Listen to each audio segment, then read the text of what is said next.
Hi, good day to everyone. Welcome to Module 3, which is about physical activities towards health and fitness, movement competency training. Our topic is about exercise and 10 exercises to tone every inch of your body. Now, what is exercise? Exercise is physical activity that is planned, structured, and repetitive for the purpose of conditioning the body. The exercise is consist of cardiovascular conditioning, strength, and resistance training and flexibility. Why do we need to exercise? Exercise is necessary for improving overall health, maintaining fitness, and preventing the development of obesity, hypertension, and cardiovascular disease. A sedentary lifestyle and excess caloric consumption are primary causes of this increase in overweight and obesity. Regular exercise is considered an important factor in controlling weight. Now, let's start doing the exercises to be physically fit. Let's begin with lunges. Challenging your body is an essential part of a well-rounded exercise routine. Lunges do just that, promoting functional movement while also increasing strength in your legs and glutes. How to do it? Start by standing with your feet shoulder width apart and arms down at your sides. Take a step forward with your right leg and bend your right knee as you do so, stopping when your thigh is parallel to the ground. Ensure that your right knee doesn't extend past your right foot. Push up off your right foot and return to the starting position. Repeat with your left leg. This is one repetition. Complete 3 sets of 10 repetitions. Now let's go to push-ups. Drop and give me 20. Push-ups are one of the most basic yet effective body weight moves you can perform because of the number of muscles that are recruited to perform them. How to do it? Start in a plank position. Your core should be tight, shoulders pulled down and back, and your neck neutral.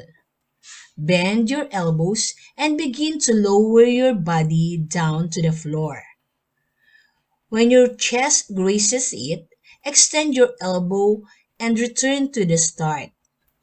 Focus on keeping your elbows close to your body during the movement. Complete 3 sets of as many repetitions as possible. If you can quite perform a standard push-up with good form, drop down to a modified stance on your knees. You'll still re-up many of the benefits from this exercise while building strength. Now let's go to number 3, which is squats. Squats increase lower body and core strength, as well as flexibility in your lower back and hips, because they engage some of the largest muscles in the body. They also pack a major punch in terms of calories burned. How to do it? Start by standing straight with your feet slightly wider than shoulder width apart and your arms at your sides. Brace your core and keeping your chest and chin up. Push your hips back and bend your knees as if you're going to sit in a chair. Ensuring your knees don't bow inward or outward. Drop down until your thighs are parallel to the ground, bringing your arms out in front of you in a comfortable position. Pause for 1 second, Then extend your legs and return to the starting position. Complete 3 sets of 20 repetition. Now let's go to standing overhead dumbbell presses. Compound exercises which utilize multiple joints and muscles are perfect for BCBs as they work several parts of your body at once. A standing overhead press isn't only one of the best exercises you can do for your shoulders, but it also engages your upper back and core. We're going to use an equipment which is the 10-pound dumbbells this time. Pick a light set of dumbbells. We recommend 10 pounds to start. And start by standing, either with your feet shoulder width apart or staggered. Move the weights overhead so your upper arms are parallel to the floor. Bracing your core, begin to push up until your arms are fully extended above your head. Keep your head and neck stationary. After a brief pause, bend your elbows and lower the weight back down until your triceps muscle is parallel to the floor again. Complete 3 sets of 12 repetitions. Now let's go to dumbbell rows. Not only will this make your back look killer in that dress, but dumbbell rows are also another compound exercise that strengthens multiple muscles in your upper body. Choose a moderate weight dumbbell and ensure that you're squeezing at the top of the movement.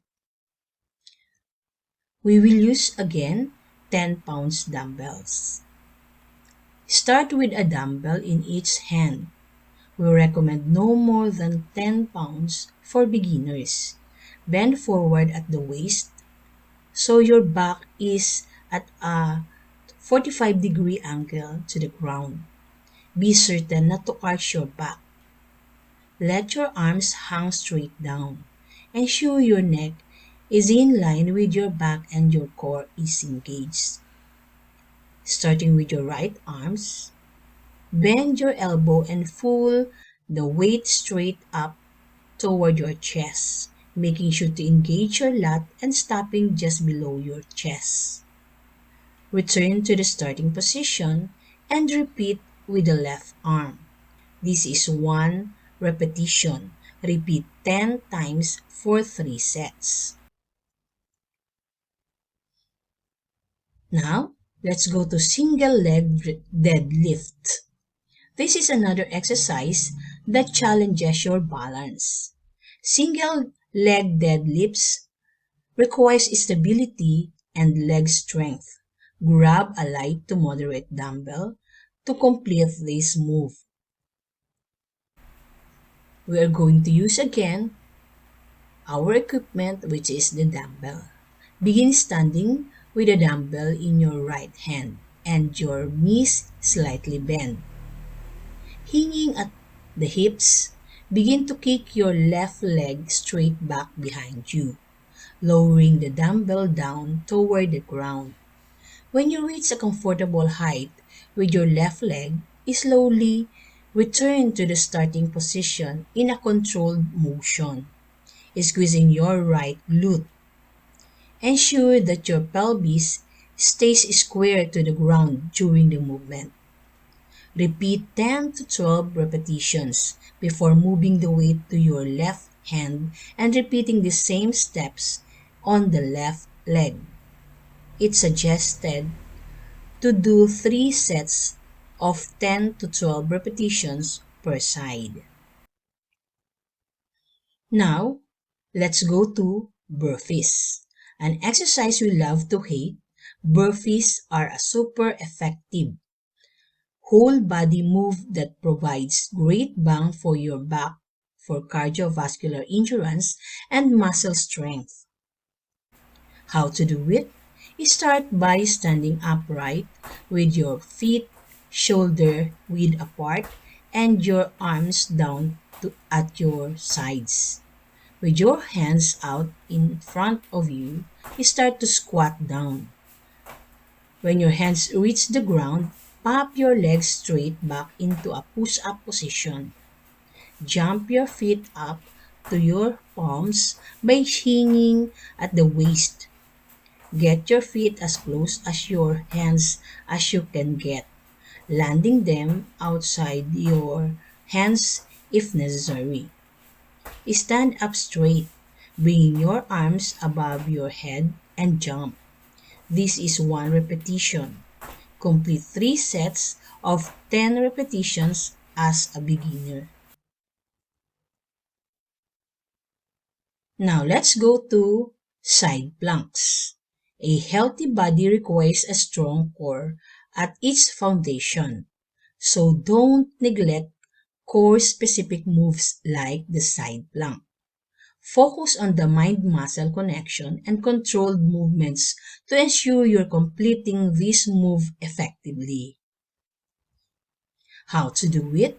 Lie on your right side with your left leg and foot stuck on top of your right leg and foot. Prop your upper body up by placing your right forearm on the ground and elbow directly under your shoulder. Contract your core to stiffen your spine and lift your hips and knees on the ground, forming a straight line with your body. Return to start in a controlled manner. Repeat 3 sets of 10 to 15 repetitions on one side, then switch. Now let's go to planks. Planks are an effective way to target both your abdominal muscles and your whole body. Planking stabilizes your core without straining your back the way sit-ups or crunches might. How should it be done? Begin in a push-up position with your hand and toes firmly planted on the ground, your back straight and your core tight.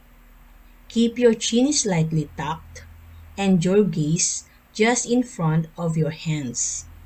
Take deep, controlled breath while maintaining tension throughout your entire body. So your abs, shoulders, triceps, glutes, and quads are all engaged. Complete 2 to 3 sets of 30-second holds to start. Now the last one, which is the glute bridge. The glute bridge effectively works your entire posterior chain, which isn't only good for you, but it'll make your booty look perkier too. How will you do it? Start by lying on the floor with your knees bent, feet flat on the ground, and arms straight at your sides, with your palms facing down. Pushing through your heels, raise your hips off the ground by squeezing your core, glutes, and hamstrings. Your upper back and shoulders should still in contact with the ground, and your core down to your knees should form a straight line. Pause 1 to 2 seconds at the top and return to the starting position. Complete 10 to 12 repetitions for 3 sets. So, well done, students. Congratulations. Keep up the good work. Goodbye.